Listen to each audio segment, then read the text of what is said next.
Hey moms, we have a problem on our hands. Our school system is trying to remove the parents from our children's lives. Today I sit down with Chris Hopper with Texas Family Project, and we're discussing how the educational system is separating the child from the family, how they're giving access to children and minors at Planned Parenthood for puberty blockers. It's outrageous and it's shocking what's going on behind the scenes, but also right in front of our faces. You're not going to want to miss today's show. So don't forget to hit the like button, subscribe, and ring that bell.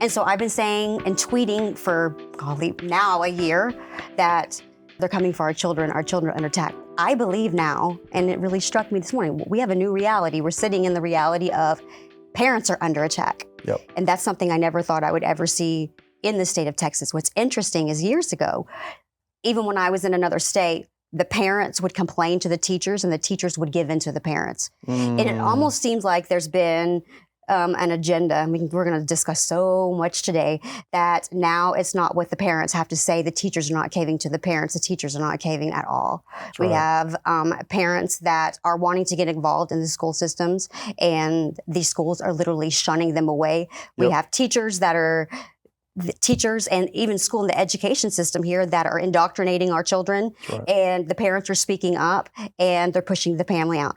The family unit is very important. To me, it's like the heartbeat of Texas is the family. Yeah. And I'm seeing that slowly being stripped away, and they're using our children as pawns, and they're using our children as a weapon to get in between our parents. Yeah. I see that parents are under attack. We're seeing it in all these different states. It's almost like it happened at the same time. I first saw it in Virginia, and then now I'm seeing it here in the state of Texas. You're seeing that. Parents are under heavy scrutiny and attack, especially when it comes to them just wanting to be a parent and parent their children because that's our job.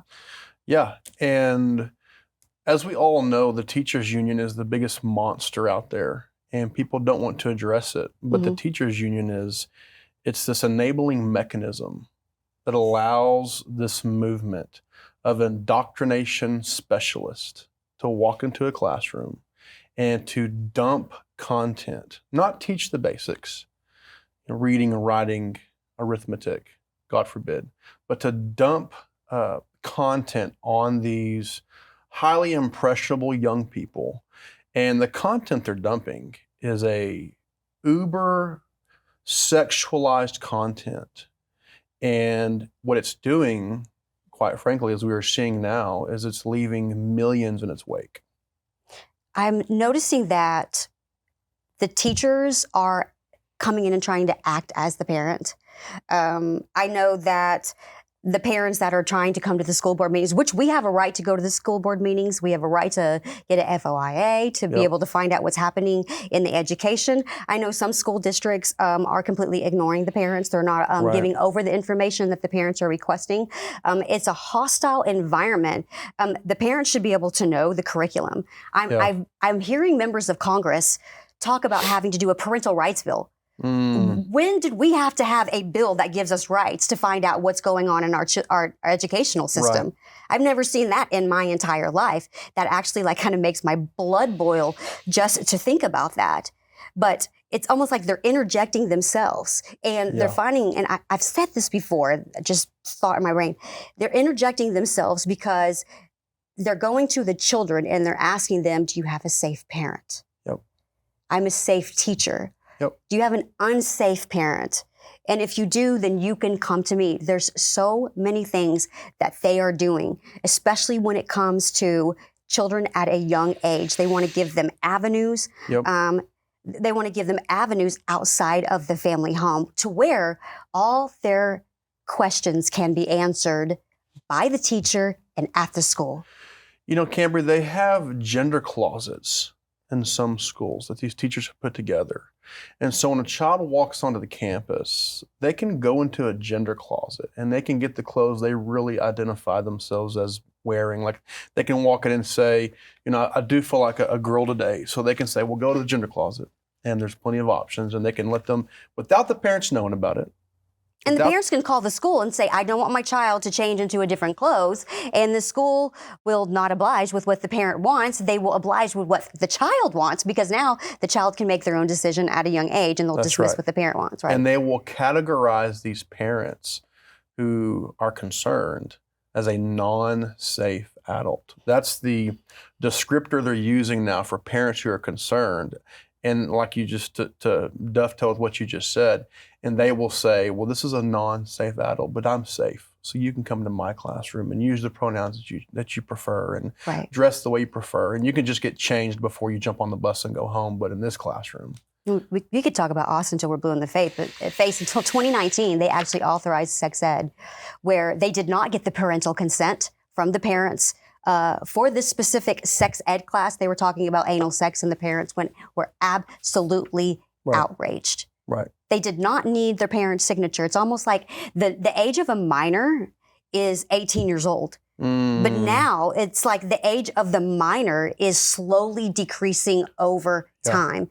And I found out that in California, because my daughter had to give consent to her doctor in order for me to be able to find out the results of some of her lab work that was being done. My son, he was 16 at the time, and he was over the age of consent in California. They considered him kind of like a minor, and we have that here in the state of Texas. And they told him, well, we're going to share the results with your son first, and then if your son gives us permission, he can share them with you, or then we can call you and pick up and share the results with you. So it's like they're eliminating the family, they're eliminating the mom, they're eliminating the dad, and they're coming in, and it's just like they're trying to take over every aspect of our lives.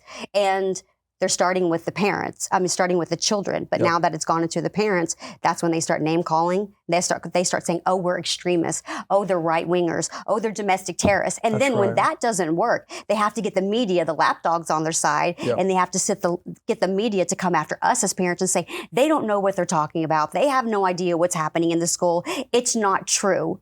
So it's like they have this big, huge weapon at their disposal that they can discredit the parent at any time, any of the day.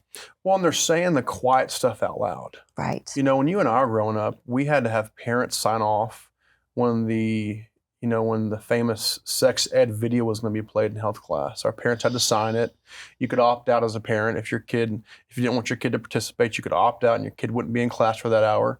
But nowadays, not only do they have just a wide open, untamed accessibility to our kids' emotions and sexual preferences and all things sexuality, they're saying the quiet things out loud. You know what's really interesting is that they're teaching our children, one, to get abortion, but number two, there are school districts, I actually did research this, there are school districts that are removing the term father and mother from their curriculum, and the children are not even allowed to use that language on campus. Yeah. So we live in idiocracy, right? We live in a place where up is down and down is up and right is wrong. And if you are a parent or a concerned member of society and you express your opinion, then you are the problem. And it's backwards. It's absolutely backwards. Over the pandemic, the parents got a solid look at what was taking place. That's when a lot of parents started noticing the ideology that was taking place, especially an obsessive ideology with the left when it has to come to gender. And they're not just talking about gender with our high schoolers or our junior high kids. They're talking about gender with 4 and 5-year-olds. They're literally starting at the smallest little brain that's in elementary school. They're already talking about their private parts before they even know how to do math. That's right. Before they know how to read. That's right. And they're dismissing the parents' concerns, which now, thank God, parents are coming out. But I feel like that they're at such an impressionable age, they're forcing an ideology on these children. And it's the federal government. That's right. Yes, Governor Greg Abbott, I believe he can stop this. He's the one that appoints people down in Austin. But we have the federal government that are sneaking their way in through bills, through money, which COVID, we got a lot of states got money. Texas got money from COVID, from the federal government. And that's where the federal government comes in and slides something right underneath our nose. And it is. They are pushing an ideology on our most impressionable children, which are 4 and 5-year-olds in elementary school. And what they're doing is they're wrapping it in this wrapping called the social emotional learning. So when kids walk into classes, instead of a teacher proactively teaching the basics, they're asking, now let's just close our eyes and let's just explain how we feel. And, you know, is mom and dad, are they fighting at the house? So they're transitioning, even with kids in kindergarten, first grade, second grade, into SEL environments. And what that does is it births basically inside these kids this idea that things are broken and I've been raised the wrong way and these teachers have the solution. My parents are the non-safe adults. They're tapping into their hurt. Yeah. They're tapping into the vulnerability. It's like they're finding that vulnerability and they're tapping. And the teachers are telling the children, because the children are very open, especially the younger they are. Some of them don't have a filter. They just tell you how it is. That's right. They're not watching what they say. And they're telling the teachers some of this stuff. And the teachers in some of the schools, and this is not all, because I have some friends that are incredible teachers in incredible school districts, and this is not going on there whatsoever. But the teachers are not telling the parents about these conversations. The principals are telling the teachers not to inform the parents of their children, being curious about their gender. They even have, my goodness, when the parent comes and they're concerned about the child, about what they're learning about gender, then immediately that parent becomes a threat. And that's the word that they're using, is your parent becoming a threat to you. And so what's happening is once these teachers identify that they have leverage with these kids, that's how you wind up with kids by the thousands being funneled into counseling sessions, where these counselors will encourage and push these kids and convince these kids that, yeah, you know what, actually you were born in the wrong body. In fact, your parents have been wrong. Again, they're not the safe adults in this situation. You were born, if you're a boy, you were born in a girl's body. And so the solution for that, and by the way, this is not a rare thing. There are, last conservative numbers, 4,000 kids as we sit here in these chairs, 4,000 kids are being, as we know, psychologically pushed. And there's over 2,000 that we have evidence of, over 2,000 kids being transitioned as we speak. So 6,000 kids in the process. And it begins with a kid sitting down with the counselor and the counselor saying, I think it's possible you were born in the wrong body. And so to kind of curb that and to put a stop to that for now, we're going to put you on some puberty blockers. And the medication that they're using, Kambree, was medication designed for the rare 1 in a million kid who began puberty like at 7 or 8. And they would put them on this medication to slow the process appropriately. Right. And when it was the right age, they would take them off this medication and they would begin to progress at the right pace. Well, now there's thousands of kids in Texas who these doctors have prescribed these puberty blockers. And so they're stopping the puberty process.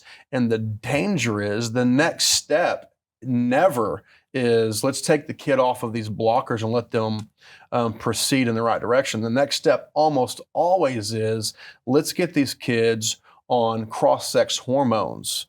And that's when it becomes irreversible. Right.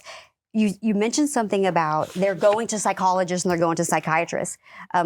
There is a school district in Texas that they specifically told their counselors, if a child comes to you and tells you that they want to transition, not a child that comes and says, hey, I'm thinking about that I could possibly want to either be a transvestite, this. If they want to transition, that they need to go to a pro-LGBT advocacy group. Yeah.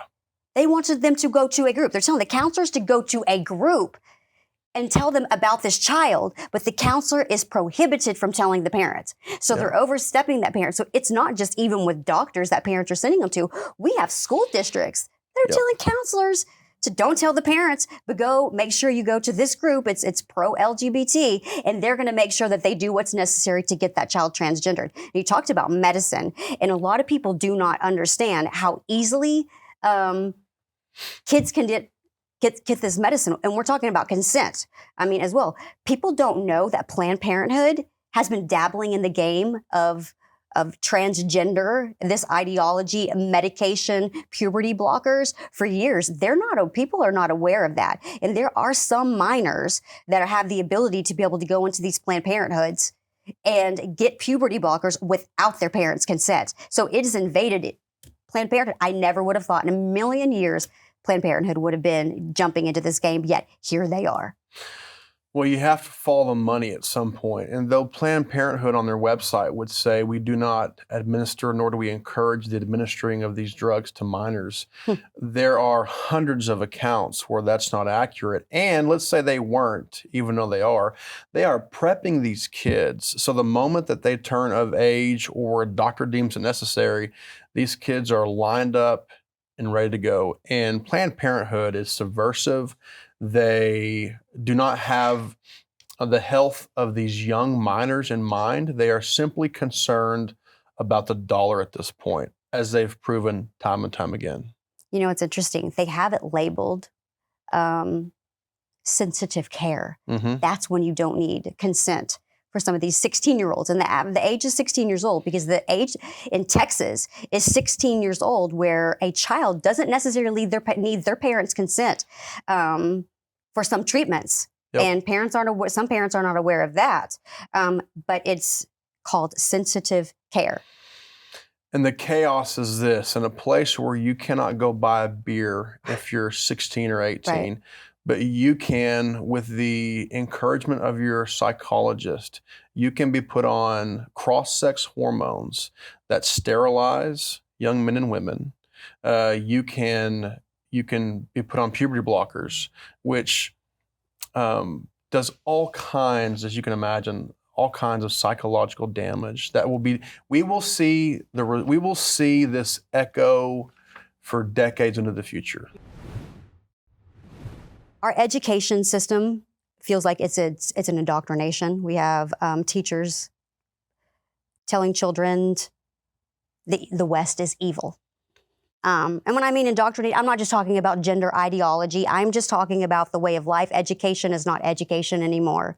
The West is evil. Yeah. The statues have to be torn down. Yeah. They're not focusing on reading and math. They talk about Winston Churchill. I mean, this is how they're starting to indoctrinate our children in the way of thinking. This is another way of thinking outside of just ideology, is they tell them, the children, that Winston, and this is actually taught. A teacher said this in Texas. I spoke with them. They said, Winston Churchill is a racist who hates women. That's what they taught. That's what one of the teachers taught the students in the class. It wasn't, no, actually, Winston Churchill, saved Europe from the Nazis. I mean, they're not talking about that type of history. And this was in a history class. So they're shaping the ideology of what the children want to learn. So now everything that we have been taught is polar opposite of what have been taught. It's like, it's emotional. It is. That's where the emotional learning comes into it, where everything has to be emotional. Our history has to be our history has to be controversial. Gender has to be controversial. Your parents have to be controversial. Everything in life, there always has to be a problem and an issue. And then when you come back to the education, they don't want to talk about the education. But now the indoctrination is being pushed into our educational system, where they're using math to talk about racism. Yeah. Yeah, they're saying numbers can be racist, and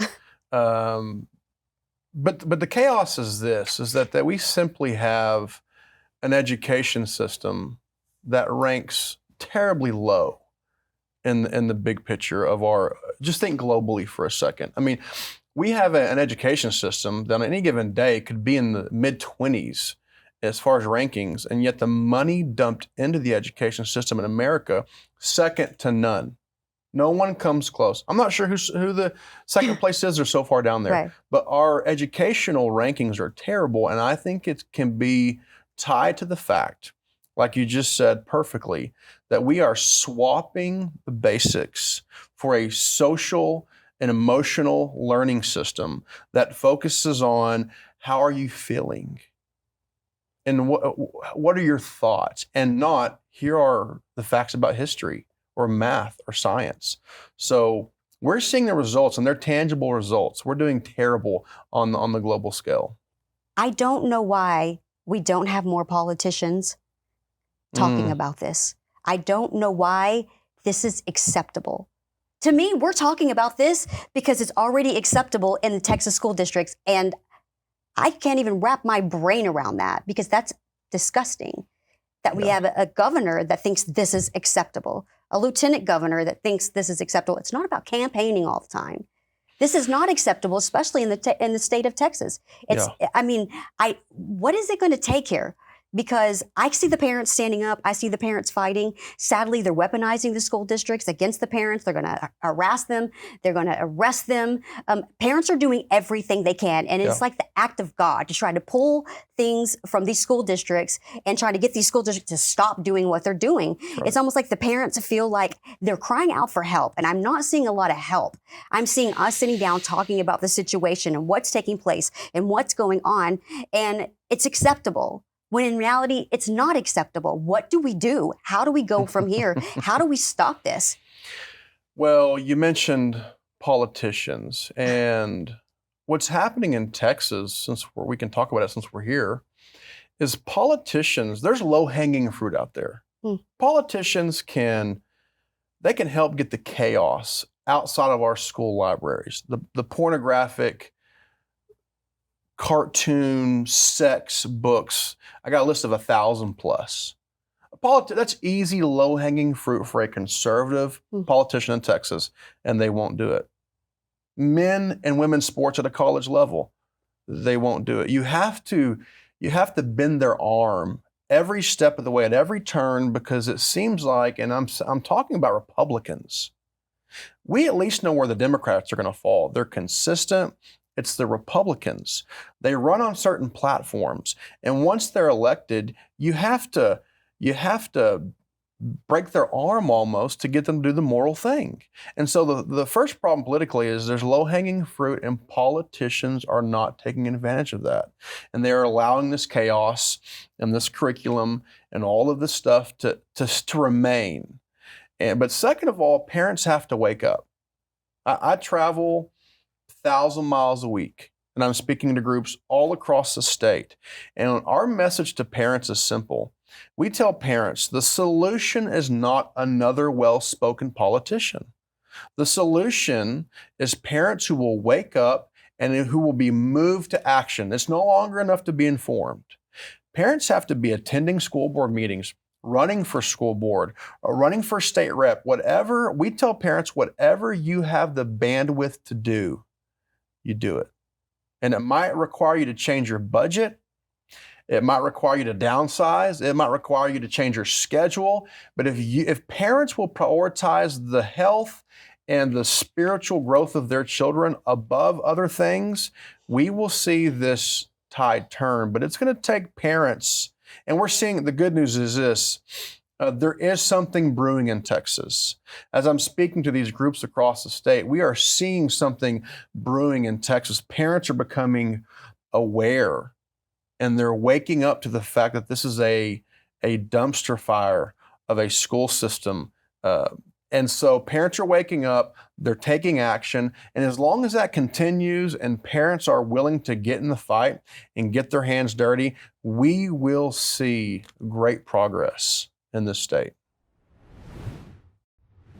So I'm not well versed in men and women's sports at all. It seems like 5 or 6 years ago, I'd have to say it, 6 years ago, 2016 election, everybody decided that they were going to become offended by everything. And I think a lot of this movement, to be honest with you, with everything, the chaos that's taking place in the state and in the schools, in the cities, I think that has has something to do with it in 2016 because they had to push an agenda.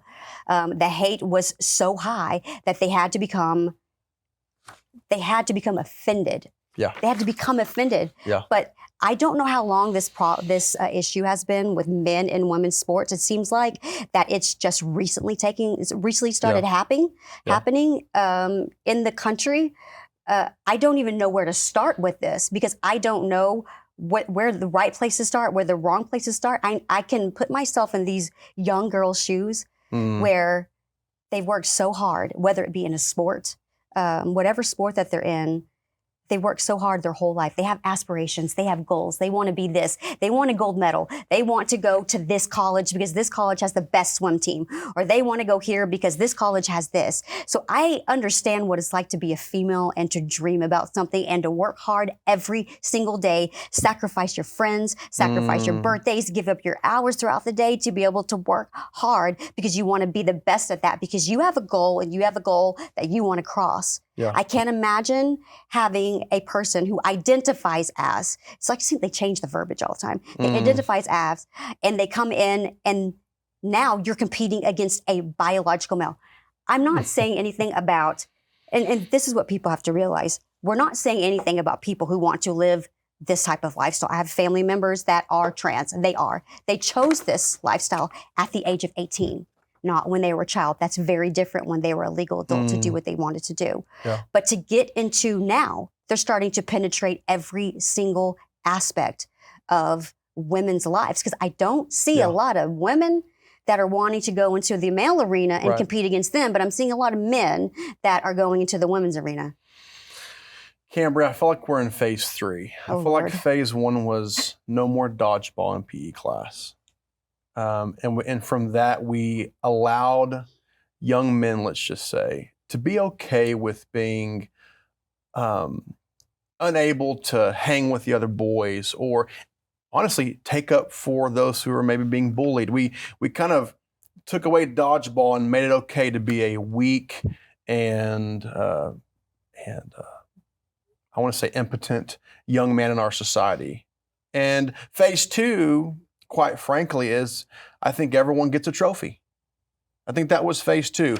Everyone gets a trophy. If your young man isn't good enough to be at the select sports teams and the groups that we have now, we're going to start new select sports teams and new leagues, and everyone gets a championship ring and everyone gets a trophy. Well, now phase 3 is this. You can now be ranked 450th or so in men's swimming in the country at a collegiate level. But since that's not super great and you can't brag about that, we're going to let you jump over and compete against women. And guess what? You'll be number 1. And they use the name of equality or now in Texas, equity, right? Right. So welcome to phase 3. In my opinion, is we live in a society where no one values truth. No one listens to morals or ethics or common sense, and you now have free reign to, as a man, jump into a woman-dominated and a woman-specific sport, and you can just reign, and you can be the champion, and your parents can pat you on the back, and a small sector of our population can cheer you on. But my question is this. When is the vast majority of our population going to stand up and say, this is nonsense? When are the parents going to stand up? I don't see a lot of parents standing up even at events when they have, the news media is talking about it. They're like, this athlete won first place, this other girl won second place. She has been training her whole life. She should have won first place. And you see arguments. You see arguments in the stands. But I don't know if they're fear. They're scared to speak up because if they speak up, then they're going to get labeled something. They're going to be called homophobic. They're going to be called transphobic. That's what it is. That's why the parents are not. But we, like you said, we need men in this country and even in the state of Texas to stand up and fight for their children because isn't that what daddies do? Isn't that what grandpas do? Isn't that what brothers do? I'm not seeing a lot of that right now. I'm seeing us kowtow to the left because they're afraid they're going to be slapped a label on them and lose their job. Their child's going to be stripped of something. They're going to lose their possible scholarship. I'm not seeing, like you said, I'm not seeing the man step up and be the man that I was used to. If anyone messed with me as a child, man, I had my brother, I had my cousin, I had my father, and probably my grandfather right behind him ready to go. I don't see that anymore. I see the women doing it because the women just have no fear whatsoever. Well, the great theologian once said, you've got to stand for something or you'll fall for everything. And no theologian, but a great country artist. But the reality is this: we are not taking a stand around the basics. We're not. This is easy. This is softball play here. These are issues men should not play in women's sports. So what do you suggest? Because I think about this stuff, so I'm going to be honest. I think, like, you know what, if they want to be trans, God bless them. I mean, you know, it's their life. I mean, it's not my life. My place to sit here and tell a person that's 18 or over what they should or should not do. What do they do? Do they have their own leagues? I mean, now we're opening up a whole can of worms. And you have some people that say absolutely not because this is an abhorrent behavior. I mean, you have so many people that have religious beliefs. You have people that say let them be who they are. And then you have people that say no, absolutely, we give them nothing. What do we do? How do we rectify this? I'm talking about kids that are 18 or over, not young children. That's a whole nother topic because I am a very, those are our babies. But when they're 18, how do we rectify this situation in our colleges? What do we do? Here's the hard answer. You cannot change your chromosomes. If you got double X or if you're an XY, you can't change it. So you just swim with the men in a chick bathing suit. 1,000 years from now, Kambree, they're going to dig up your body and they're going to say, this was a female.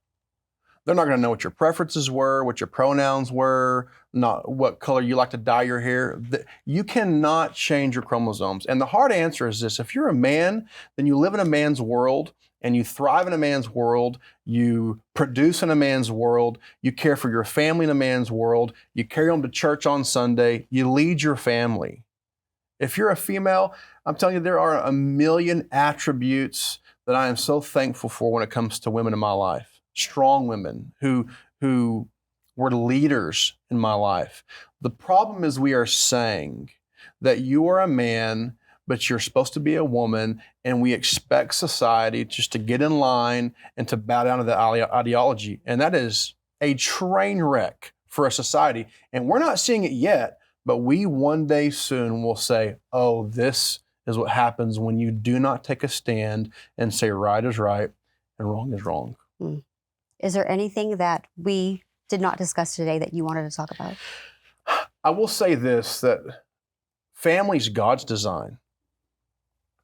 And families are uniquely positioned and equipped, parents uniquely equipped to raise up children and to give them lives where they can thrive and they can be productive and they can be a positive addition to society.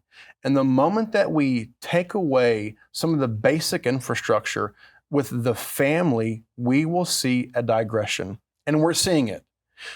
I attribute all the chaos, all of this, as I say, all this dumpster fire effect, I attribute it specifically to the digression of the family.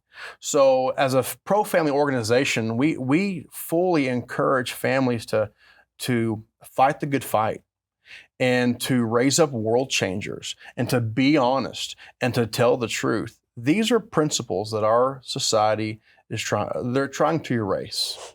Well, I appreciate you being here today. We could discuss all these different issues that we didn't talk about today. But thank you for being here. You guys go check out his website because you're going to be equipped every single day. Watch his tweets, go to the Facebook. Just sending politicians to Austin and to Washington, D.C. is not going to change the course of the state. We need an moral, educational, economical, and philosophical renewal to take place in the state of Texas. If we do not choose to stand up and fight for the future of our state and our children, then we are going to get the future that we deserve. So with that being said, I'll see you down the road. So our marketing team tells us that everybody loves videos of cats. Not everyone. Well, maybe not everyone. But if you love cat videos, if you love liberty, and if you love getting your most trusted political news from anywhere in the state, we're inviting you to subscribe to Texas Scorecard. Now, you might not actually see any videos of cats in our content, but you will see videos that help you stay informed and up to date on the most recent shenanigans from the litter box Capitol down in Austin. So subscribe to our YouTube channel today, click the bell, and become an informed citizen.